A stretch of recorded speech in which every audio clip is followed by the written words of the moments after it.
Ẹ káàbọ̀ sí iléeṣẹ́ wa, mo kí yín, ẹ̀yin ìyá mi, ẹ̀yin bàbá mi.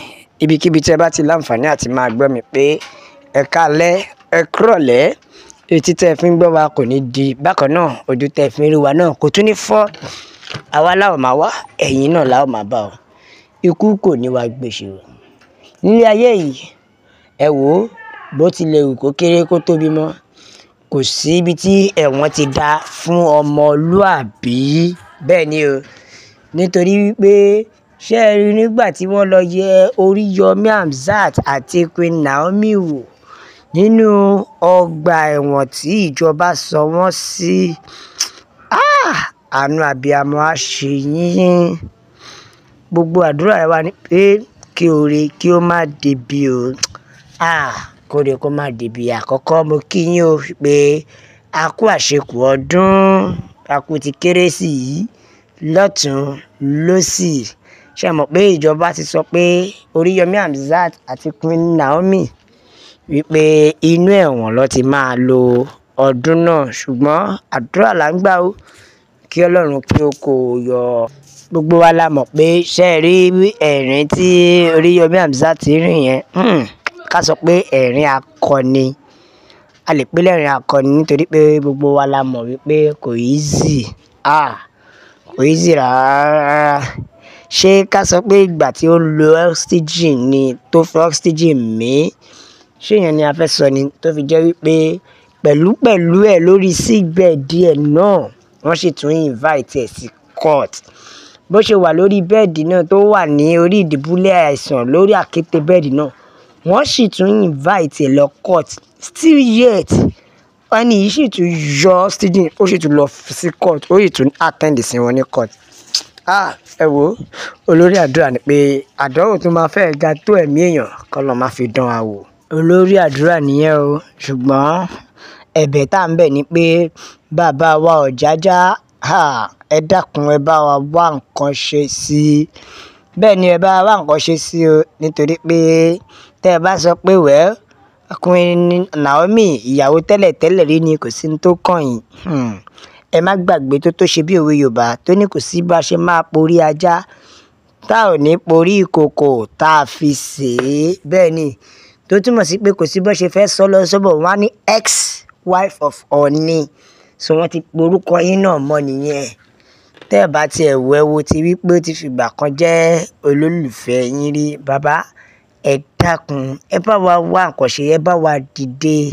Ẹ má jẹ́ kí aláìṣẹ̀ kó lọ sẹ́wọ̀n nítorí oore ló ṣe. Kóore má padà dibi. Bẹ́ẹ̀ ni o, kóore má dibi. Ṣé ẹ mọ̀ pé lórí ọ̀rọ̀ yìí, kò sí, ó ti wú àìsàn sí ara Queen Naomi. Lórí ọ̀rọ̀ yìí ó ti wú àìsàn sí i lára o.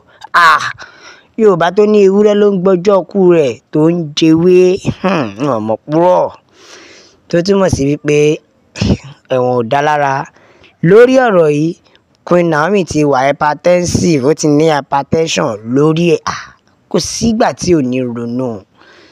Àbí kò sígbà tí ò ní ronú. Kódà BP ẹ̀gọ́ ti sáré sókè, báwo ni ò ṣe ní ronú? Nígbà tó jẹ́ wípé nǹkan tó ń ṣe tó ń dà á láàmú, oore lòún ṣe. Ẹ gbà mí. Báwo ló ṣe wá yíwọ́ báyìí? Ó máa fa ronú náà. Kò sí kó má fa ìrònú. Ẹ dákun, bàbá wa Onífẹ́ Oyè Ọ̀jájá kejì ọba Adéyẹyè Ògúnwùsì ìbà bàbá o. Orí adé mi ò perí yín lásán o, ṣùgbọ́n máa perí yín fún ìrànlọ́wọ́ yín ni. Ẹ dákun, gbogbo ọmọ Yorùbá. Lóòótọ́ a mọ̀ pé ó ṣeé ṣe kẹ́ ẹ ti máa padà ṣíjú àánú, kẹ́ ẹ ti máa padà máa tiraka pé kẹ́yìn náà máa bá wá ojútùú sí. Ṣùgbọ́n bàbá, ẹ dákun, ẹ túbọ̀ máa tẹ̀sán mọ́. Ẹ má jẹ́ kó sú yín, ẹ dákun. Ẹ má jẹ́ ó sú yín ẹ̀bẹ̀ lábẹ́, nítorí wípé ìyà abẹ yẹn ò dá, ìyà abẹ yẹn ò dá. Lábẹ́ bó ti wù kó rí, ìkankan nínú àwọn ọmọ wa kò ní dèrò ẹ̀wọ̀n. Ẹ wo ẹ̀yin ìyá mi, ẹ̀yin bàbá mi. Yorùbá nation la fẹ́. Òmìnira ilẹ̀ Yorùbá òun ló jẹ wá lógún o. Ṣé ẹ ti rí? Ẹ jẹ́ ká gbára wa, ẹ jẹ́ ká gbára wa kúrò lọ́wọ́ ìjọba alágbára. bẹ́ẹ̀ ni ẹ jẹ́ agbára wa kúrò lọ́wọ́ ìjọba alágbára, ìjọba nínilára. So lọ́rọ̀ kan tí ọ̀pọ̀ irú mọ̀ tó tẹnu ẹ̀ ni pé Queen Naomi lórí ní àwọn ọmọ ni ó lo kíní kan ní irọ́ oore lásán lárábìnrin yẹn ní kò ń ṣe, láì mọ̀ pé káyé má yí sí wa ni o. Bẹ́ẹ̀ ni káyé má yí sí wa ni nítorí ayé ló yé sí. Ẹ wo ìyá mi bàbá mi, òmìnira ilẹ̀ Yorùbá òun ló jẹ wá lógún nílé lóko lọ́nà lẹ́yìn odi. Gbogbo ẹ̀yin àgbàlagbà, gbogbo ẹ̀yin lọ́balọ́ba, ọ̀rọ̀ yìí náà á kàn yín o. Wọn ò gbọdọ̀ gbọ́ pé aya orí adé ṣẹ̀wọ̀n. Ọ̀rọ̀ ni o, tẹ́ bá gbàgbé ìtàn tí ò ní tán lẹ̀ ni lórílẹ̀‐èdè Yorùbá tó jẹ́ wípé ṣèbọn ìgbà yẹn ọba láṣẹ, ọba lágbára. Ó ń ṣèsìn mọ́ tó jẹ́ pé àṣẹ àtagbára ó dọ̀wọ́ ìjọba. Ẹ wo ẹ̀yin ìyá mi bàbá mi Yorùbá Nation la fẹ́, òmìnira ilẹ̀ Yorùbá òun ló jẹ wá lógún. Ẹ jẹ́ ká ka àtẹ̀jíṣẹ́ àwọn èèyàn, ẹ jẹ́ á gbọ́ nǹkan tí àwọn ènìyàn sọ. Bẹ́ẹ̀ ni o, Ọlọ́run ò ní fi yín sílẹ̀, Queen Naomi àti Hamzat Oríyọmí, nítorí wípé oore lẹ ṣe.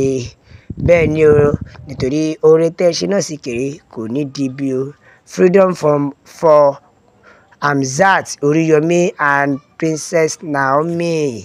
Bẹ́ẹ̀ ni freedom for them, freedom for Oríyọmí Hamzat and Queen Naomi. Ọ̀rọ̀ yìí tá a bá máa sọ kì í ṣojú lásán, ó lọ́wọ́ kan, ó ti yé yín nínú torí wípé olè kì í jàgbà kó má ṣe lójú fìrí. Ẹ wo ìyá mi bàbá mi Yorùbá Nation ló lè ṣe.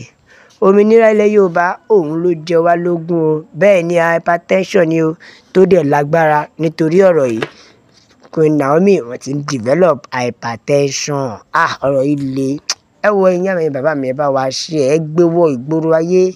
Gbogbo ọmọ Yorùbá ẹ dákun, ọmọ ìyá wa kan ló tún fẹ́ rán lọ yìí o. Ṣùgbọ́n tó bá jẹ́ ọmọ olówó àbọ̀ ọmọ olóṣèlú kan ló nírú nǹkan bẹ́ẹ̀ ṣẹ̀ sí lọ́dọ̀, ojoojúmọ́ ni wọ́n máa adjourn case, wọ́n á gba béèlì, wọ́n á ṣe everything lọ. Ṣé ẹ ti rí wípé àwọn aráabí yìí ò nífẹ̀ẹ́ wa, tó bá ti pàápàá jù lọ kọ́mọ Yorùbá má kó sọ́wọ́ ni, tó bá ti kó sọ́wọ́ báyìí ọ̀nà tó máa fìyà jẹ ni wọ́n á máa wá. Ẹ wo ẹ bá wa share, ẹ like, ẹ subscribe, ẹ tẹ̀ sójú ẹ jẹ́ yí àwọn èèyàn lọ́tùn lósì pé Yorùbá Nation òun nìkan ní ọ̀nà àbáyọ. A ó máa bẹ̀ ọ́ bí ẹni bẹ́ ṣú àtẹ́lẹsẹ̀ á sì máa bẹ̀ nà. Gbogbo ẹni tó bá mà láwọn ní dé, òun láwọn ní dé bá, la fi ń jẹ́ kó yé yín wípé ó dàbọ̀.